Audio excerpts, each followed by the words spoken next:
Y vamos a comenzar este programa, como les comentamos, un tema que no hemos tratado, pero es extremadamente interesante y sí se requiere del gran experto para esto. Vamos a hablar tanto de la paratiroides como también vamos a hablar del cortisol. Eso lo comentamos al principio del programa. Entonces, para dar un poquito de contexto en lo que se sienta nuestro gran invitado, la paratiroides siempre se confunde mucho con la tiroides, pues tienen esa terminación parecida. Sin embargo, pues obviamente está aquí al paralelo de la tiroides y es una glándula tan pequeña, que ahorita les va a hablar el doctor David Bernal de ellos. Yo creo que lo podemos decir casi como un grano de arroz, pero tiene funciones impresionantes en nuestro cuerpo. Es un gran regulador del calcio, digo, dentro de lo que más conocemos de la paratiroides. Y pues sabemos, el calcio siempre lo asimilamos con los huesos, pero el calcio no es nada más trabaja en los huesos, trabaja en muchos otros órganos, aparatos y sistemas. El sistema cardiovascular depende mucho de ello, el sistema nervioso depende mucho de ello. Y es bien importante para esta regulación. Aquí entonces vamos ahora sí a invitar a nuestro especialista y que nos hable un poquito más de la paratiroides de una manera de un alto nivel profesional, pero ya saben, como siempre, comprensible para nuestro público. Gracias por estar aquí con nosotros, doctor. Gracias, doctor. ¿Cómo estás? Bien, bien. Entonces, comentamos, vamos a hablar de la paratiroides y vamos a hablar del cortisol. Sí. Pero vamos a comenzar con la paratiroides, ¿verdad? Correcto. Ya es el principio. Siempre todo el mundo, le estoy comentando, se confunde con la tiroides, ¿no? ¿Qué es la paratiroides? Bueno, la paratiroides, como decías hace un ratito, es una glándula, son 4 glándulas que están alrededor de la tiroides, por eso se le dice paratiroides, ¿no? Son glándulas que cumplen una función súper importante porque son el termostato del calcio en el cuerpo, el regulador del calcio en el cuerpo. Y uno dirá, bueno, el calcio, pues, yo escucho del calcio que es para los huesos, ¿no? Sí, para ser pero fuerte. resulta que el calcio es un mineral que tiene que ver con cada contracción muscular, con cada latido cardíaco, con cada transmisión de un impulso nervioso. Cada que yo muevo la mano, estoy gastando calcio. Cada que parpadeo, estoy gastando calcio. Por eso es tan relevante, ¿no? Sin calcio no podríamos vivir. Y sí, ciertamente, nuestro depósito principal de calcio está en el hueso. Es nuestro banco de calcio, es nuestro... De ahí agarramos, de ahí pedimos prestado para que los demás órganos estén funcionando cuando por alguna razón no podemos tomar ese calcio de la manera habitual de la dieta, ¿no? Entonces las paratiroides regulan todo ese proceso. Dicen cuándo entra o cuándo no entra calcio, si subió en la sangre hacen lo necesario para regularlo, si está bajo en la sangre hacen lo necesario para llevarlo a un equilibrio otra vez. De eso se trata el trabajo de la paratiroides. Es muy obvio que todos tenemos paratiroides, ¿verdad? Si no, no pudiéramos estar viviendo. Sin embargo, casi no escuchamos de la paratiroides. Es bien raro que escuchemos a alguien con problemas. Es que la fama de la tiroides se la ha comido, ¿no? Lleva, ¿no? Sí, exacto. ¿Por qué es esto? ¿Qué tanto es la fama? ¿Qué tanto es la incidencia? ¿Qué tan raro es tener un problema de la paratiroides? Sí, mira, es como... la tiroides pues regula todo en el cuerpo, ¿no? Ciertamente. De hecho, interactúa con las paratiroides también en los fenómenos de la regulación de energía, del manejo del calcio, de la salud de los huesos, por supuesto. Pero pues cada glándula cumple su función especial, importante. Y en el caso de las paratiroides son súper importantes también porque no podríamos vivir sin ellas. Bueno, si no las tenemos, lo que vamos a tener que hacer es suplementar a esa persona siempre con grandes cantidades de calcio o el calcio necesario para mantener los niveles adecuados. Entonces eso se vuelve complicado porque pues hay que estarle dando a la persona ese requerimiento ya que no tienes la hormona que lo regule naturalmente.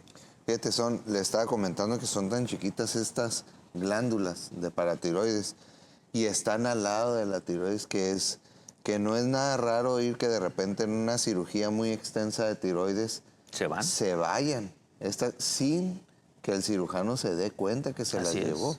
o sea, tan pequeñas son y a veces entre la inflamación se pierde todo eso. ¿Qué pasa en una persona que de repente le quitan sus paratiroides y qué tan normal puede vivir con el manejo médico? Sí, claro, y aclarando, ¿no? Justamente por eso no mandamos a cirugía de tiroides a toda persona que llegue con un nódulo, nada más porque si ya traes una bolita, ya te la voy a quitar, porque hay un riesgo implícito, ¿no? Entonces, en la cirugía de tiroides, pues se pueden ir las paratiroides, una o varias, o todas, o se puede lesionar el nervio que pasa por ahí. Hay vasos sanguíneos importantísimos que pasan cerca de ahí, etcétera. Entonces, una cirugía de cuello siempre es de mucho cuidado. Hay que tomarlo con calma, hay que estudiar bien al paciente antes de llevarlo a una cirugía. Y bueno, ¿qué pasa cuando se retiran? Te llevaste una o dos glándulas paratiroides por la cirugía, por la complejidad de la cirugía. Bueno, pues en esas horas próximas a la cirugía, muy probablemente esa persona lo que va a experimentar es una baja abrupta de calcio. Y cuando baja el calcio, pues tenemos calambres, contracturas, no podemos movernos, tenemos dolor, o podemos tener alteraciones del ritmo cardíaco. Todo esto que les decía de por qué es tan importante el calcio en el cuerpo. Y saber identificarlo es crucial para que esa persona recupere su equilibrio y salga de un posible estado de gravedad. Si quedaron esas otras dos glándulas paratiroides por ahí, pues con el tiempo se van a compensar la función y esa persona irá recuperando y generalmente va a tener un requerimiento de calcio moderado. Pero si por alguna razón se fueron las 4 glándulas y la deficiencia de calcio es absoluta, entonces tendremos que suplementar con grandes cantidades de calcio a esa persona el resto de su vida. Sí, por ejemplo, estas personas con grandes cantidades de calcio viven igual que una persona que pueda tener una tiroides, paratiroides. Si logramos el equilibrio, sí. Porque siempre escuchamos, es que no hay que dar tanto calcio, porque a lo mejor pueden formar piedras en las vías urinarias. Ya, ¿no? claro. Esto no aplica por ellos porque les falta. Claro, o sea, falta gran cantidad de calcio, pero es cierto que al suplementar grandes cantidades nosotros tendremos que vigilar otros aspectos, ¿no? Siempre estar cuidando ciertamente el que no se haga una piedra, el que se estén obteniendo los resultados que esperamos, medir los niveles de calcio, medir los niveles de fósforo, medir niveles de proteínas para darle valor realmente al número que estamos viendo. Tenemos que estar seguros de que eso es lo que hay circulando en sangre, ¿no? Así es. Y bueno, siempre la medicina es así, siempre todo lleva riesgos, pros y contras, pero pues precisamente por eso te atiendes con profesionales que le sepan a ese punto, a esa área, pues para que tengas mejor pronóstico. Digo, ahorita que estamos comentando que es un gran regulador del calcio, la paratiroides, y que mucho del calcio o mucho de ese banco de calcio lo tenemos en los huesos, dirá uno, entonces el problema de osteoporosis es por un problema de paratiroides, ¿sí o no? Sí, sí puede haber un problema de osteoporosis secundaria a una enfermedad de la tiroides, eso es innegable, aunque en general la osteoporosis se clasifica como primaria en el contexto de la mujer en la posmenopausia, que por la deficiencia del estrógeno va perdiendo esa capacidad de formar hueso y se aumenta la destrucción de hueso. En otros varios programas ya hemos abundado un poco sobre eso. Pero bueno, eso pasa con respecto a la osteoporosis primaria. La osteoporosis secundaria es cuando me sobra hormona paratiroidea y eso hace que se saque el calcio del hueso, lo destruye, lo resorbe, ¿no? Lo saca ese calcio por el exceso de hormona paratiroidea. O al revés, cuando falta hormona paratiroidea, pues también no va a haber un estímulo para estar llevando el calcio hacia el hueso y también por eso se va a descalcificar. La hormona paratiroidea también interactúa con la vitamina D. La vitamina D sabemos que es muy importante también para que el calcio se absorba bien de la dieta y para que podamos meter ese calcio al hueso. Entonces también cuando hay enfermedad de la paratiroides se afecta también la vitamina D. Por eso siempre escuchan que decimos, vamos a dar calcio, vamos a dar vitamina D. Sí. Muchas veces hay hormona paratiroidea elevada, pero porque hay deficiencia de vitamina D o calcio. Es una manera de compensar, ¿no? O sea, entonces también en la paratiroides existe el hiperparatiroidismo y el hipoparatiroidismo. Así es. Cuando es hiperparatiroidismo es exceso de hormona paratiroidea o, vamos a simplificarlo, PTH. Hay un exceso ahí. Y cuando hay hipoparatiroidismo, hay deficiencia de esa PTH.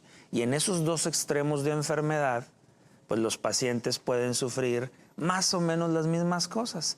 Debilidades, mucha sed, dolores musculares, calambres muy intensos, alteraciones del ritmo cardíaco, descalcificarse aceleradamente, o sea, hacer osteoporosis, hacer piedras en la vía urinaria, porque como está pasando tanto calcio a la circulación, el riñón dice, no, yo lo tengo que sacar, y como trae la orden de la PTH para que lo saque, entonces jala ese calcio, lo lleva a la vía urinaria y por eso se hacen piedras también.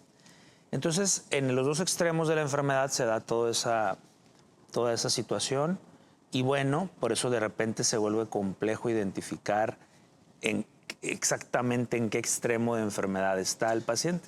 Sí, porque eso también es muy importante. ¿Cómo se identifica que una persona está teniendo un problema de la paratiroides? ¿Se mide esta hormona? Sí. ¿O qué es lo que Primero sospecharlo, ¿no? Si nunca lo has visto, si no has sido entrenado, es difícil que sospeches del tema. A lo mejor me llega una persona joven que tiene un grado de descalcificación muy importante, veo sus laboratorios y me lo encuentro con un calcio elevado, pero no solo es el calcio, también veo un fósforo muy bajo, por ejemplo. Entonces ahí ya empiezo a jugar con esas alteraciones y empiezo a ver los electrolitos y la función del riñón y la función del hígado. Y con todo eso ya digo, me parece que lo que está sucediendo es que hay un problema en la paratiroides. Ah, bueno, la mido entonces. Okay. Mido la hormona y entonces ya me dice si está normal, si está alta o si está baja. En función de ese resultado, decido qué otros estudios tengo que hacer y al final termino en un estudio de imagen que me va a decir exactamente, bueno, yo ya sé que esta persona produce PTH de más. Ahora quiero ver dónde la produce de más. Si en las 4 glándulas o si solo es en una. Porque de eso va a depender que yo te diga, doctor cirujano, ¿sabes qué? Quiero que le quites solo la glándula paratiroides del lado derecho inferior. Oye, pero es que el problema es generalizado, entonces a lo mejor le quito las 4 de una vez. No, no, no. Solo una es la que trabaja además, solo esa queremos quitar para que la persona conserve su salud con las otras 3 glándulas funcionando. Así se van dando las cosas. Y fíjate, curioso, ahorita que mencionas, se me vino algo medio similar a lo que pasa con el diabético, que a veces se le dice al diabético, lo que pasa es que a ti te falta azúcar, ¿no? Y dice, ¿cómo que me falta azúcar si tengo mucho azúcar y ese es mi problema? Pero lo que pasa es que no entra ese azúcar a la célula que quieres, tiene sed de azúcar. Y esto pasa, por ejemplo, en los huesos, dice uno, bueno, tiene la hormona paratiroidea elevada, y luego sale con el calcio muy alto. ¿Por qué me dice que tengo mal mis huesos? De cómo tengo el calcio, lo tengo muy alto. Sí, claro, pero lo tienes muy alto porque se está saliendo de los huesos. Le estás robando al banco, como que Así está debilitando ese banco. Así es. Y también vienen fracturas fáciles y todo eso. O, por ejemplo, al revés, ¿no? De repente me llega alguien que tuvo cálculos renales, tiene cálculos renales, ya fue atendida por su urólogo y entonces le dicen, ya no debes de consumir calcio porque te van a salir más piedras en los riñones. Y a ver, habrá momentos, habrá situaciones en las que así tengamos que hacerlo y recomendarlo. Pero en la gran mayoría de las ocasiones, cuando después de un evento de litos, de piedras en los riñones, les dicen ya no tomes calcio, lo único que va a suceder es que como el cuerpo de todos modos necesita el calcio, lo necesita para cada una de nuestras funciones, pues lo va a empezar a agarrar del banco. Entonces ahora vas a tener dos problemas. Vas a seguir teniendo piedras en los riñones, pero ahora vas a tener osteoporosis por no haber consumido la cantidad suficiente de calcio. Entonces, con todo respeto para mis colegas urólogos, cuando alguien tiene piedras en los riñones, no basta con decir no tomes calcio para que no se te haga una nueva piedra. Hay que estudiar a esa persona y saber si tiene un trastorno del metabolismo del calcio. Y entonces sí, recomendarle la cantidad correcta de calcio y otros minerales, cuidando que no vuelva a ser piedras en los riñones. Pero ahora, no permitir que se nos descalcifique o pase otra cosa. El problema de paratiroides es un problema que se da por algo, una infección, o es algo espontáneo entre la genética de la persona, es algo hereditario. ¿Por qué se puede enfermar una persona de la persona? Bueno, sin ser cirugía, es multifactorial, por supuesto, pero generalmente tiene que ver ya con una programación del cuerpo, una predisposición genética, hablando de la enfermedad primaria, ¿no? Por supuesto, uno puede tener una infección que derive en una malfunción de una glándula, puede ser la tiroides, tenemos las tiroiditis, que puede ser agudas, subagudas o crónicas, y también podemos tener inflamaciones de las paratiroides específicamente por un proceso inflamatorio rarísimo. También puede haber cáncer, rarísimo también, pero puede haber cáncer en paratiroides. Fíjate, una glándula tan pequeña, ¿no? Así es. Todo es posible en esta vida, como decimos. Sí, pero generalmente es un efecto primario que tiene que ver con mala suerte, me tocó. No, o sea, no es de incidencia, no es de alta incidencia, ¿no?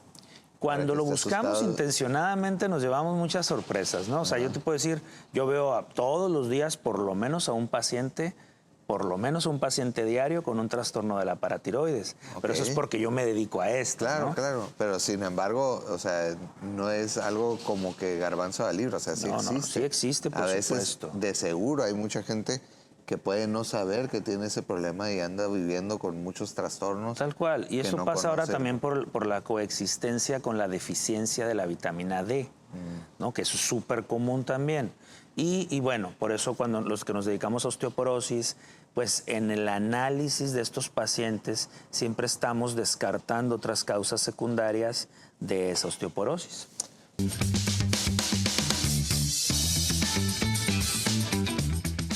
Ok, de regreso aquí en su programa Doctor en Casa, tratamos el tema de paratiroides.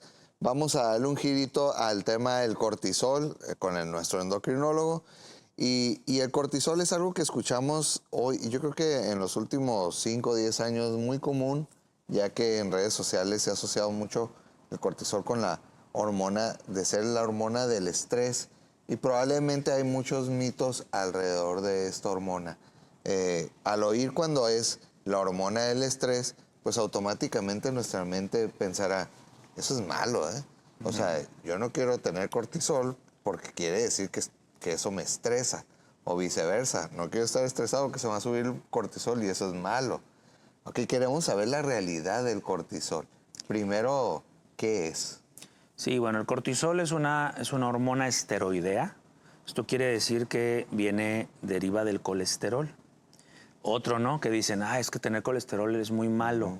No, el colesterol es parte de todos nuestros procesos, es necesario para la formación de hormonas, para el recubrimiento de nuestras células, etcétera, ¿no? El trabajo del cerebro.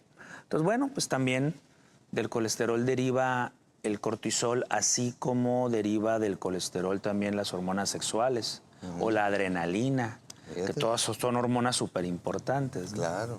Entonces, es una hormona que se produce en la glándula suprarrenal, o sea, 2 triangulitos que están arriba de los riñones. Sí. Y que ahí en ese mismo sitio se producen las hormonas como la adrenalina, que también responde cuando nos estresamos, nos asustamos, y también se producen las hormonas mineralocorticoides, hormonas que tienen que ver con la presión arterial, con darle tono a los vasos sanguíneos. Ahí comparten ese sitio de producción. Cortisol ciertamente se le llama la hormona del estrés porque es la que responde cuando tenemos situaciones que nos ponen un poco contra la pared, ¿no? Si nos enfermamos, pues esa hormona nos protege, nos cuida, nos desinflama, mantiene el tono vascular, hace que podamos responder y defendernos mejor de esa enfermedad. Si tenemos una situación de susto, si nos estamos durmiendo en una madrugada y tenemos que trabajar, tenemos que manejar y estamos muy cansados, pues ese cortisol se produce para protegernos, para ponernos alertas. Sí. Entonces es un mecanismo natural. Sí, porque tienes razón. Como que cumple un ciclo, ¿no? El cortisol. Así es. O sea, en día y noche, ¿no? Está... Sí, justo en la mañana es el punto más alto del cortisol porque justo es cuando abres los ojos, tienes que tener esa energía para empezar tu día, para hacer tus actividades, para ser productivo, es cuando hay luz. Y entonces a lo largo del día ese nivel de cortisol va bajando y ya por ahí de las 11 o 12 de la noche es el nivel más bajo. ¿Por qué? Porque es cuando tendríamos que ir a dormir y empezar a recargar pila. Y hacia la siguiente mañana otra vez está en su punto alto para que empecemos un nuevo día. Ese es un fenómeno de ciclo circadiano, se llama. Fíjate, por eso es difícil, incluso lo vemos en nuestra profesión, médicos que hacen guardia, pues hay otras profesiones que son los veladores, guardias de seguridad. Hay mucha gente que todavía en industrias, ahorita ya maquilas, que su trabajo es 24 horas del día y tienen turnos nocturnos, ¿no? Sí. Entonces uno le puede decir al trabajo, oye, pues si tú duermes todo el día, ¿por qué no eres tan productivo en la noche como una persona? Pero es que este ciclo es algo que son esas diferencias, por supuesto. Si toca chambear de noche, pues ni modo, hay que trabajar, ¿no? O sea, hay que hacer lo que toca. Pero hay que hacer maniobras para despertar, o sea. Y entonces ahí es donde juega ese cortisol. Naturalmente tú tendrías que tenerlo más bajito durante la noche, pues para descansar y recuperarte. Pero no, una persona que trabaja de madrugada, pues generalmente lo va a tener más alto.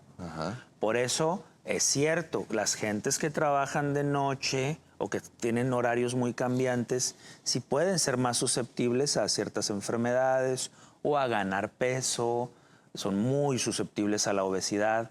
Pues también nosotros lo veíamos en los hospitales, ¿no? Claro, sí. En las madrugadas era la coquita, la sodita, el cafecito azucarado, y ya llegaba alguien con pan, y ya llegaba alguien con tamales, y ya llegaba alguien con taquitos, y bueno, a las 3 de la mañana, ¿no? Claro. Pero porque era es la manera de sobrellevar anda una uno guardia ya tan como pesada. medio cansadito. Ay, taquitos. Ah, canijo, ya. Taquitos. Pero mientras tanto ese cortisol pues se está produciendo para compensarnos. Entonces se ha vendido mucho la idea de que es algo malo, pero no, es un proceso fisiológico. Tiene que elevar en nuestro cuerpo para defendernos de esas situaciones. Ahora, ¿por qué se ha tocado este tema de que es algo malo? ¿En qué parte hace daño el cortisol? Cuando el cortisol está produciéndose de más, ciertamente asocia con una enfermedad que es la enfermedad de Cushing. Entonces algún ocurrente dijo, no, pues como el Cushing existe y las personas que tienen Cushing ganan peso, ganan volumen, están hinchadas, están cansadas, se descalcifican, son susceptibles a más enfermedades. Bueno, pues entonces en la vida diaria quiere decir que todas esas personas que están ganando peso y andan cansadas es porque tienen el cortisol alto. Hicieron una como asociación demasiado directa. Una asociación demasiado simplista. Sí, simplista. ¿No? Y la verdad es que no es así. O sea, sí producimos más cortisol cuando lo tenemos que producir como un proceso fisiológico natural. Cuando hay enfermedad, sin duda, tenemos que actuar, tenemos que hacer lo necesario y atender esa enfermedad. Pero en el grueso de la gente, no es que tu cortisol eleve como algo malo, eleva como un mecanismo de protección de tu día a día. Sí, hemos visto gente que de repente requiere de tratamientos con esteroides por alguna enfermedad, tratando de hacer chambas que hace normalmente el cortisol. Tal como cual. Desinflamación y todo. Sí, la cortisona, los esteroides son la simulación en fármaco de lo que hace la hormona naturalmente, ¿no? Entonces, si el cortisol es una hormona antiinflamatoria, bueno, cuando tienes un accidente o alguna situación grave, pues te doy cortisona para desinflamarte. Exacto. Pues es simular el efecto de esa hormona. Como cuando no tengo tiroides y pues me tienen que dar levotiroxina. O cuando tengo una diabetes tipo 1 que mi páncreas no produce insulina, yo te tengo que dar insulina. Porque si no, no podrías vivir. Así es. Entonces, hay otro extremo de las enfermedades de la suprarrenal donde no produces cortisol.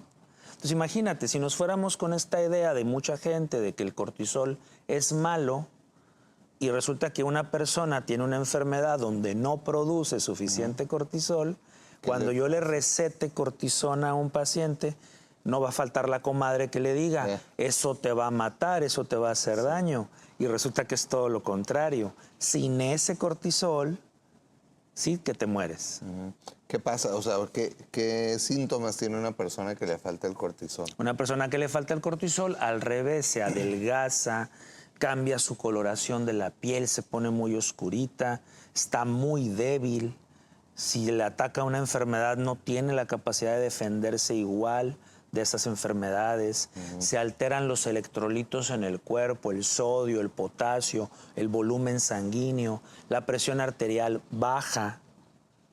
Y entonces tienes un estado de debilidad y de desgano, se confunde con depresión severa, pero en realidad lo que sucede es que no tienes ni cómo moverte, ni cómo defenderte de tu día a día ante el estrés del día a día. Sí, es muy interesante cómo cuando hablamos de cierta hormona o cierta glándula que produce tal hormona, nos damos cuenta cómo una hormona no es la hormona para esto, ¿verdad? No tiene un solo objetivo, tiene múltiples objetivos dependiendo del aparato y sistema y a veces de intercomunicar diferentes aparatos y sistemas.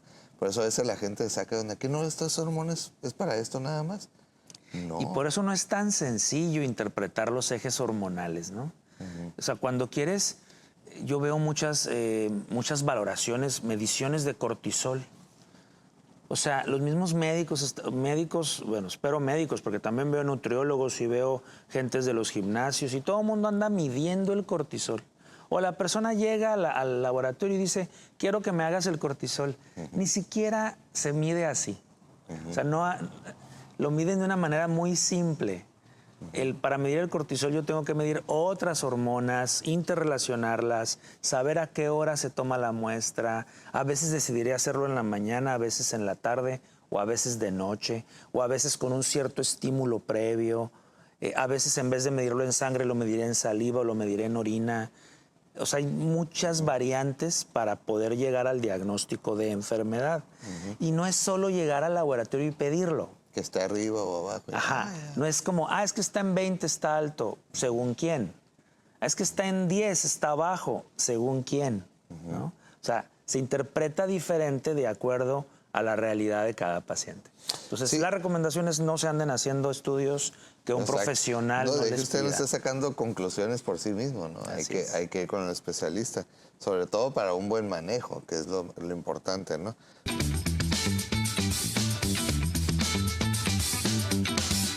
Y estamos de regreso en su programa Doctor en Casa con el doctor David Bernal, endocrinólogo, y estamos tratando temas de paratiroides y del cortisol.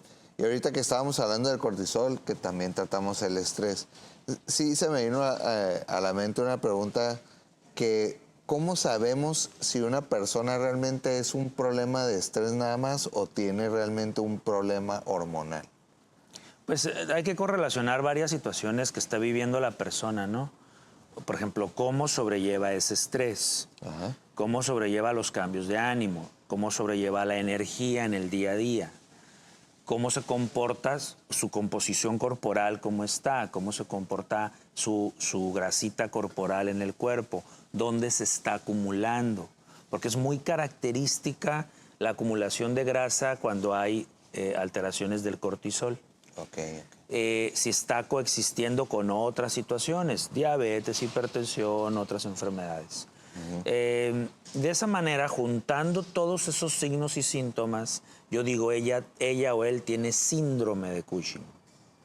Entonces no es solo, bueno, es que vive muy estresado y voy a medirle el cortisol. Pues va a salir como tenga que salir de acuerdo al nivel de estrés de esa persona. Pero eso no significa enfermedad. Pues. Ajá, exacto. ¿no? Sí, ¿qué es lo Y ya la diferencia de la enfermedad, pues ya la hacemos nosotros con esa unión de signos y síntomas y las pruebas bioquímicas confirmatorias que tengamos que hacer. Ok, digo, aquí algunas preguntas que han llegado. Dice, doctor, yo tengo mucho cansancio y todos mis estudios salen normales. Pues quiere saber si esto es una enfermedad hormonal. Hace un año, un poco más de un año, hicimos un programa sobre el cansancio crónico. Yo le recomendaría a esta persona que se eche un clavado a ver el historial de programas y de primera, pues lo vea, ¿no? Creo que fue como en agosto del año pasado. ¿El cansancio crónico requiere evaluación? Sí, por supuesto. ¿Y puede ser por problemas hormonales? Sí, por supuesto. Sí, puede. Pero también pueden ser enfermedades autoinmunes o también puede ser la legítima necesidad Del descanso. de descansar bien, de dormir bien. A lo mejor tienes un trastorno del sueño y no sabes. A lo mejor roncas mucho y no te oxigenas durante la noche. Hay mucho de eso también. Sí, entonces lo que tiene que hacer es tener una evaluación integral de profesionales que sepan estudiar a esta persona desde todos esos ángulos, ¿no? Y no solo de, no, es mental. O, no, te lo estás inventando. Pues no. Lo que pasa es que es bien común que nosotros veamos algún texto, un videíto, un reel, como dicen ahorita, que antes no había eso, antes nomás leíamos algo en las revistas o en los periódicos, y de repente dice, oye, estos síntomas casan conmigo, yo tengo esto. Súper directo, ¿no? Y cuando las causas de esos síntomas, pues pueden ser diversas, ¿no? Que es lo que estamos comentando. Sí, es un problema porque nos llegan los pacientes ahora diciéndonos, vengo a que me atiendas porque tengo tal enfermedad. Ok, ¿quién te diagnosticó? No, es que yo lo vi en un TikTok. Gracias, pero he estudiado 35 años de mi vida como para que me pongan al nivel de un TikTok, Lo ¿no? bueno es que ese TikTok mínimo lo hizo ir Por a supuesto. la consulta. Pero sí, pero no debe ser lo correcto raro. decir, vengo a decirte lo que tengo. Bueno. Pues no, vienes a que te evaluemos, ¿no? Claro, claro. Pero digo, qué bueno que alguien se acerque al médico, Por ¿no? supuesto. Mínimo para resolver esa duda que tiene del TikTok. Porque desafortunadamente hay gente que no lo hace. El gran problema es cuando le digo, no tienes eso. No, pero es que el TikTok dice. No, pero es que no tienes eso, tienes esto otro. No, entonces estás mal, doctor, porque yo lo vi en TikTok. No, pues entonces no quiere soluciones. No. Eso es complejo. Sí, dice aquí, esta persona comenta que a él le salen piedras en el riñón cada año.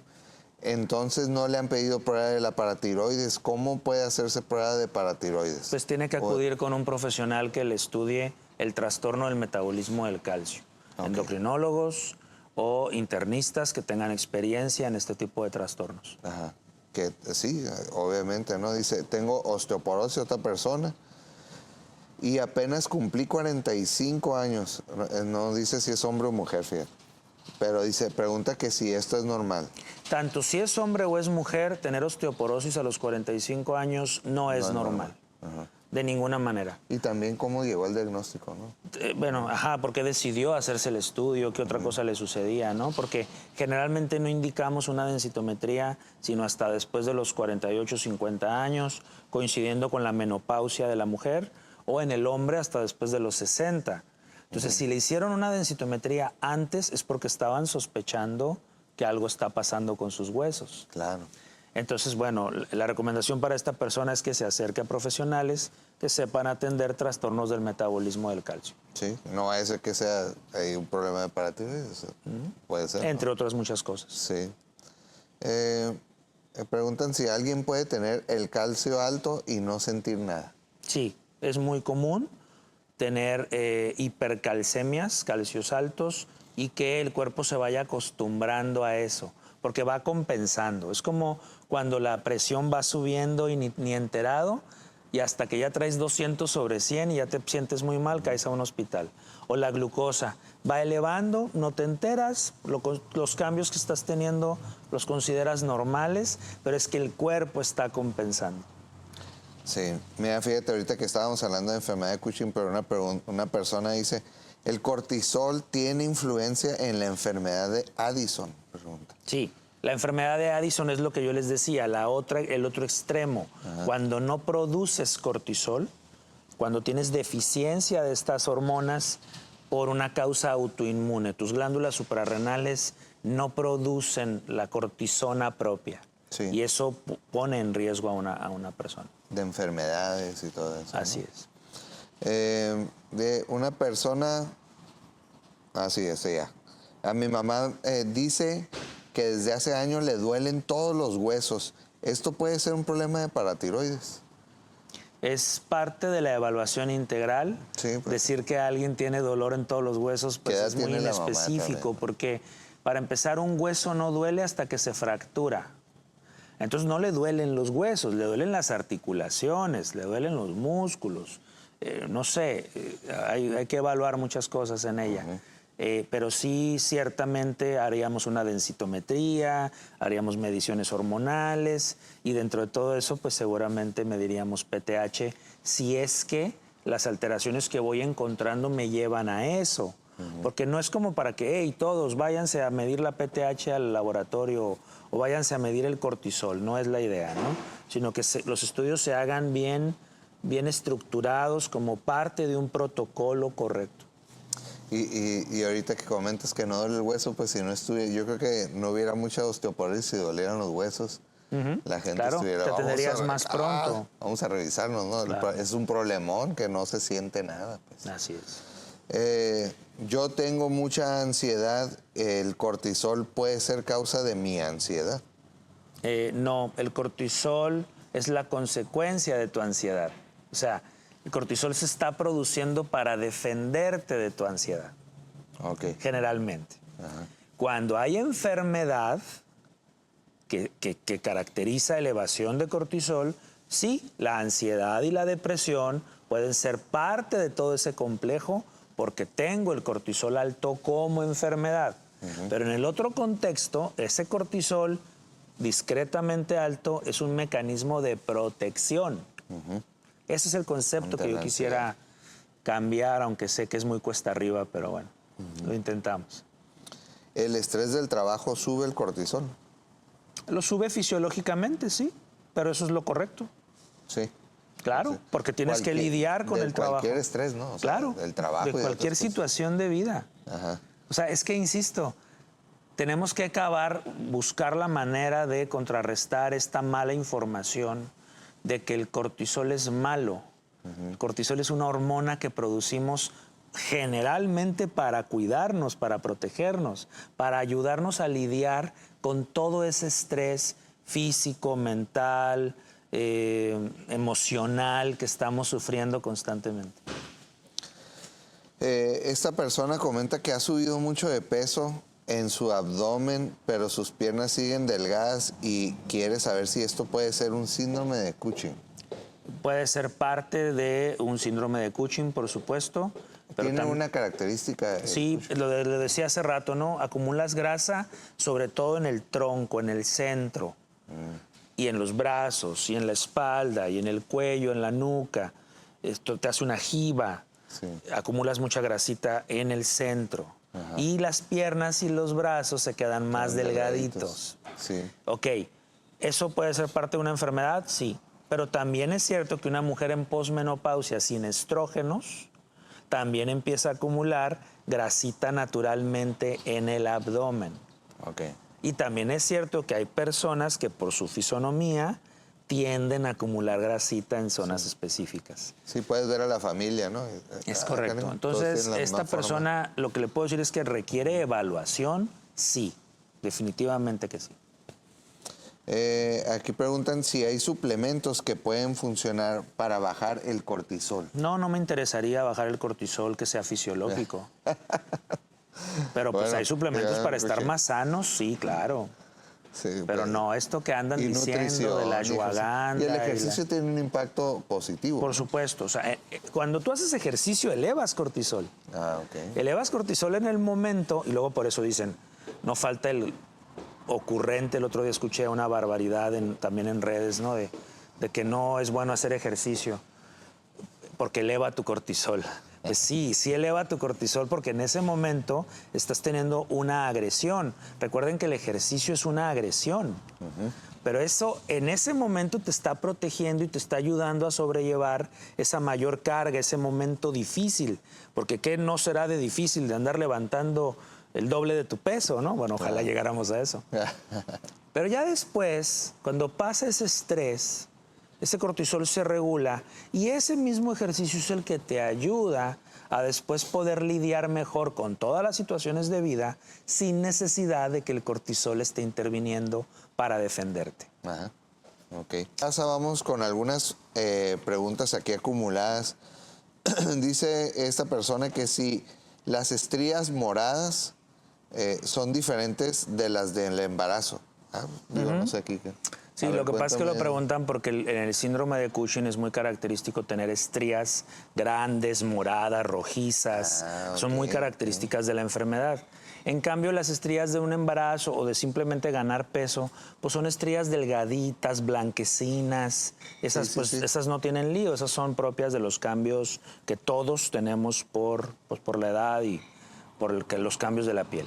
Pero sí, estrías grandotas, muy rojizas, sí serían indicativas de estudiar a esa persona. Oye, bien importante para que se acerque con el doctor David Bernal. Los suplementos para... eso sí le preguntamos ahorita. Dice, ¿dormir poco aumenta el cortisol? Sí, decíamos. El cortisol, cuando uno está dormido, está en su nivel más bajo, en su proceso de recuperación. Pero si tú no duermes bien, o si tienes que trabajar de noche, o si tienes el mal hábito de estar viendo la tele toda la noche o el celular, pues obviamente ese ritmo circadiano se va a alterar. Entonces el hecho de que ese cortisol esté más alto durante la madrugada, pues sí te va llevando a otras situaciones, porque estás alterando ese ritmo circadiano normal. Y que afecta cardiovascular y todo eso. Así es. Sí, dice, ¿los niños también pueden tener estas enfermedades? Desgraciadamente sí, afortunadamente son muy raras, ¿no? En los niños. ¿No hay relación con la nutrición, estas enfermedades? No es tanto que la nutrición lleve a una enfermedad del cortisol, sino que a lo mejor tienes la enfermedad del cortisol y eso hace que un niño tenga alterado el centro de la saciedad, coma por compulsión, gane más peso, no quiera hacer ejercicio, o si lo hace, se fatiga fácilmente.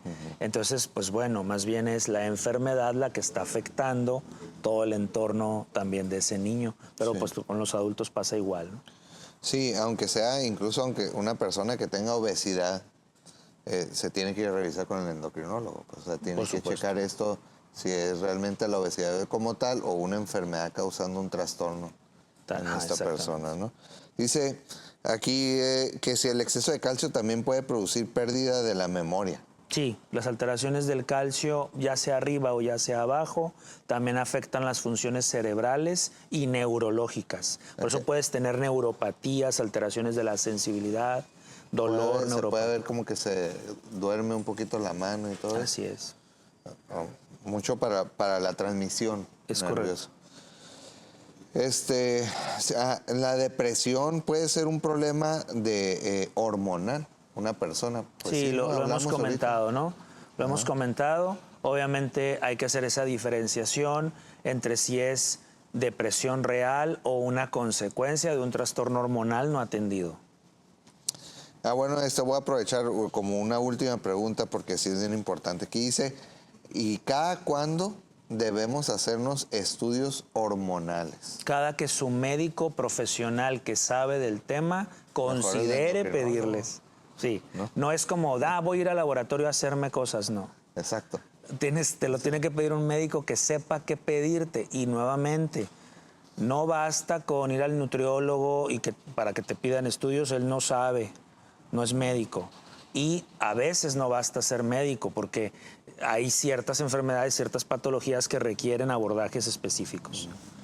Pues muy importante todas estas cosas, el cansancio a veces no es normal, el sobrepeso.